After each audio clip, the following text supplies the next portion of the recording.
Now I will do an introduction to the skills mapping and the road mapping after the skills mapping. It is an introduction. Everything that's spoken of, you will find it on the USB for further details. So it's not comprehensive, but I will be very happy if it triggers you enough to put the USB into your laptop and to look up on it.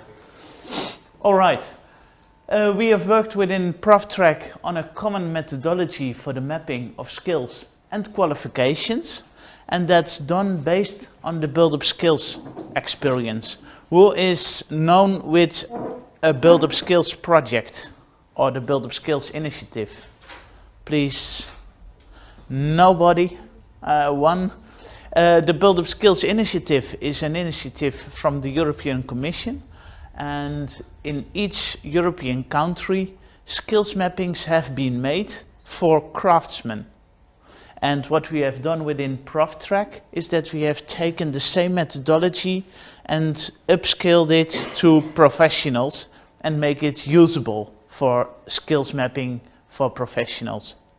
Why are we doing a skills mapping? It's because there's something happening in the built environment. The built environment, some goals have been set from Europe, in Paris. We have our own personal goals. The built environment has to change. And that means it's coming more and more sustainable. And not only my house, but also the rest of the built environment.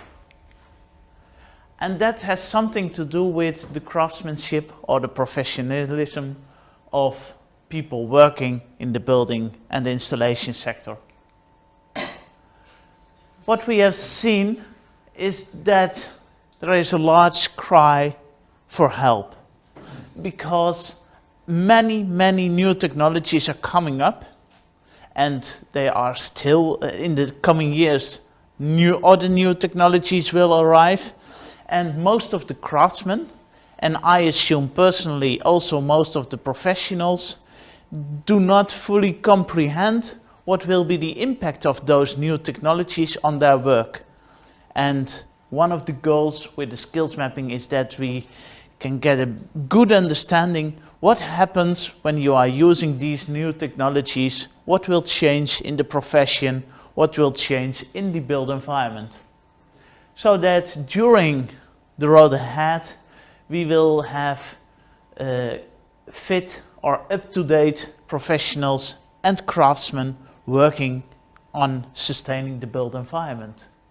And that's needed. For example, I'm from the Netherlands, and we are very proud of everything. I think we are more proud than Mr. Trump. But when I'm looking out of the window in Rotterdam, one of our most nice cities, very nice architecture, very nice, it's excellent. Then when I'm looking from the nZEB perspective, it's dramatic. It has to be better, because every red spot on the map has to be changed within the coming 30 years to nZEB.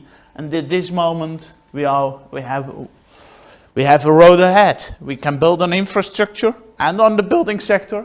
A lot of work to do, a lot of new jobs to create.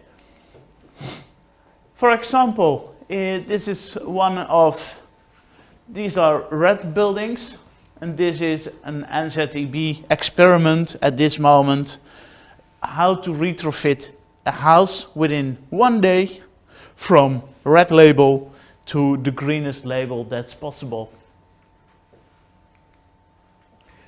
What we have seen is that most of the change is not community driven, but it's technology driven. And when the technology arrives, then the community starts to think, what is in it for me? Can I use it? And what we have seen is that innovators and early adapters have worked very hard on the new technologies that are needed for sustaining the built environment during the crisis in this period.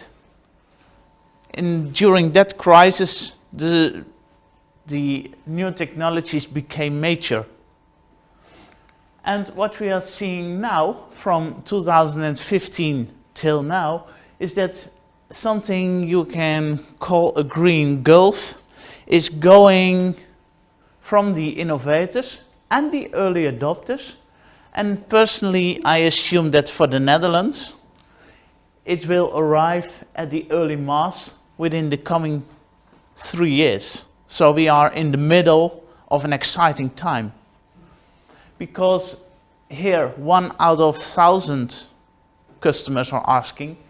Here, 400 out of 1,000 customers are asking for new technologies. So a very big impact on professionals and craftsmen.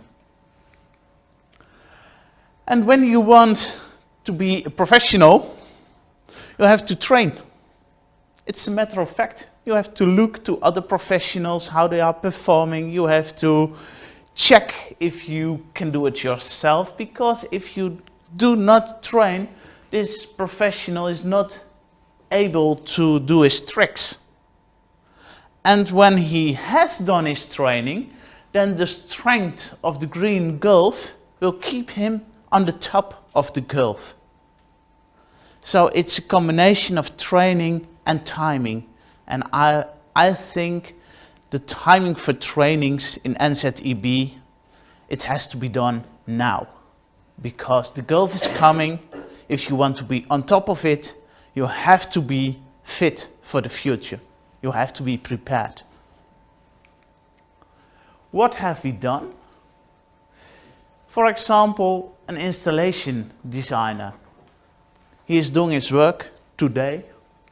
And when we are looking to the future for creating nZEB buildings, then we see a lot of new competences are popping up. He has to work together with other craftsmen. He has to work together with other professionals, because he knows a lot about installations, but also ICT is needed, domotics, smart grids, new materials. So there are a lot of other professionals that are doing also that job. He has to communicate with them. He has to work with BIM modeling, with new ICT solutions. He has to work within the coming 5 years with big data solutions, because buildings are becoming more and more self-learning. And when we look from the technology point of perspective, he has to know something about heat pumps, about ventilation systems. It's one of the most underestimated technologies we have. Low heating temperature systems, solar energy systems, thermal energy systems, optimizing energy systems. Many technologies that are needed for buildings to perform on the top level we want them to perform. And not only the building to perform, but the customers, you and I, are living a healthy life in a sustainable and healthy building. When looking to the innovation system, we saw that the innovators and the early adopters have developed a lot of new knowledge. But having new knowledge in my head doesn't mean anything. It is not making impact if it stays in my head. So it has to be spreaded. The first spreading starts here, when you become an early adopter of my knowledge. With my knowledge, you start experimenting, you train yourself. Then we have 2 minds with applied knowledge. But it has to spread further and further on. And what we see between the early adopters and the early majority, there is always a gap. Why? It's simply the money. Because those people are living from innovation money. And innovation money, you can always get some innovation money on any place. So they have always work, and they are always happy, and they personally like it to upskill, but when it comes to technology, they like it more to try another technology. So not upscale existing technologies or existing innovations, but to try other innovations. So here we have a large mass of innovations, and by bridging the gap through education and through regulation, I think those two have to go hand in hand, we will go to the continuing education system, and after, in the Netherlands, after 7 or 10 years, it comes down in the regular education system, so everybody has to be trained in it. With PROF TRAC, we are looking here and talking with the early adopters to check what the curriculum has to be for the continuing education system. So tomorrow you are developing a continuing education training based on experiences that have already been presented here. How have we done the skills mapping? We have created an inventory of professions, their numbers and their education levels. It now becomes a little bit drier, but it's good to keep attention to know what's on your USB stick. We have created an inventory of existing qualifications, an inventory of educational programs. So we have in a summarized, we have done a status quo analysis. We have created an inventory of post-initial trainings. What trainings are already on the market? And we have done an inventory of accreditation and certification systems. Can you become an nZEB certified person? Yes or no? And we have created an inventory of applied building and installation technologies, so that the new technologies are coming in. By combining them, and by creating nice visualizations of the professions and the technologies, we have mapped the applied building and installation technologies with the involved professions and their UQF levels. After this, I will give an example so you can understand it a little bit better. We have created an overview of required interdisciplinary skills, and we have used them to categorize the existing qualifications, the existing post-initial trainings, and the educational programs to determine the gap between now and what we wish to be. Based on the numbers of volumes in the building sector, the number of professionals required are made. That's the most tricky part, because there are a lot of professionals working in the building sector, but in many countries there are no registers, so we simply do not know who is working in the building sector by numbers. And we have visualized the generic occupations with nice images. For example, these are the technologies. These are the current skill levels for an architect. These are the required nZEB estimations. So it are not the required skills, but we are doing some estimations, best guesses. It can change. It's not rigid. And then follows the gap between the current and the nZEB skills. For example, for an architect. So here are the skills. We start with the technological skills, but the interdisciplinary skills that are crucial, that are lower in the list. The professional and the skill gap from level 2 to 3. We have done that in all 7 involved PROF TRAC countries, and the results are available on your USB stick, including a skills mapping instruction guide if you want to do it yourself, because a skills mapping from 6 months ago, you can see it as an old skills mapping. So I invite you to do a skills mapping yourself to get a clear picture of your opinion on the matter. A skills mapping template, 7 skills mappings from the Netherlands, Spain, Italy, Denmark, Czech Republic, Slovakia and Hungary, and an executive summary with some conclusions based on the work done. After that, we have developed a roadmap, a national roadmap on how to tackle these issues based on the national status quo, but because some governments are willing, some governments are obstructing, and some markets are already blooming, other markets are still looking for financing. And so there are a lot of different situations that influences the speed of the growth. The growth is coming, but the speed is not determined yet.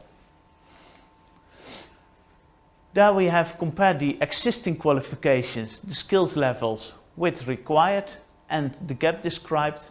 We have compared the numbers, that was the trickiest part. And we have checked if the education system, initial and post-initial, is ready for training the needed numbers of professionals. We have checked which opportunities and barriers are ahead. We have filled in the results in a generic roadmap format, and now available are a roadmap template if you want to create one on your own, 7 national roadmaps to inspire you or to read. All are in English, and some are also in the national language, I assume. I'm not fully sure of it. An executive summary of the work done. One of the results will be an app based on work done in the previous Build Up Skills project in the Netherlands. It is already available in the Netherlands and in Belgium, but not on the whole of Europe, because at this moment we have only a Dutch version with Dutch training content, and we are talking with one of the financiers how we can make it available for the whole of Europe, so that we can put a TRAC version of the app online. And within the coming months I will get a green, a yellow, or an orange or a red sign, and I will keep you informed by the platform on TRAC on the internet. In the app you see the sectors. In each sector you have occupations. These are the Dutch occupations for craftsmen, and you'll see some percentages because you can do tests. You can test yourself, am I fit for creating nZEB? From my perspective as a plumber or a carpenter or an architect or specialties. Here are the technologies, and also for the technologies we are creating in the Netherlands for the Build Up Skills project, Dutch tests on how to fit solar panels on the roof, how to fit small wind turbines on the roof, etc. And after going on, you can see in the app the available course supply from training providers, and the course supply is rated by the users of the course. When you are attending a course, then you get an invitation to rate the course. So it's closed rating system to get a good insight in what's available and what's the quality of the available courses. But here is the content of the course, so that you can see exactly what's in the course and what's customized for you. You can log in using social networks to make it easy, and you can keep your own progress record. And we are working, or we have plans to add at the end of this year an opportunity to publish such a track record, for example, on LinkedIn or other social networks. And you can email the list of courses you want to follow to your boss to get the money to attend the course. The rating system. One of the struggles we have with PROF TRAC is how to create a social and sustainable business model. Now we are funded from the European Commission, but afterwards we have to become sustainable. And we are thinking about, is it possible to use the PROF TRAC platform or the PROF TRAC app or the combination of the two to create insight in the continuous professional development supply, to deliver e-assessments so you can check or test yourself, to do the rating mechanisms so that people can explore, people can assess, and people can learn. And there are also some extended opportunities, course referrers, maybe training providers are willing to pay some money if they get attendees from PROF TRAC or something like that. Extended e-learning modules, practica, and last but not least for professionals, personal coaching. Because at this moment the number of nZEB experts is not very high. It would be fantastic if you can hire an nZEB expert by the PROF TRAC platform for 1 hour consultancy on a current project you are doing. So we are hoping and exploring if there is some sustainable and social business to create. These are the national contact points.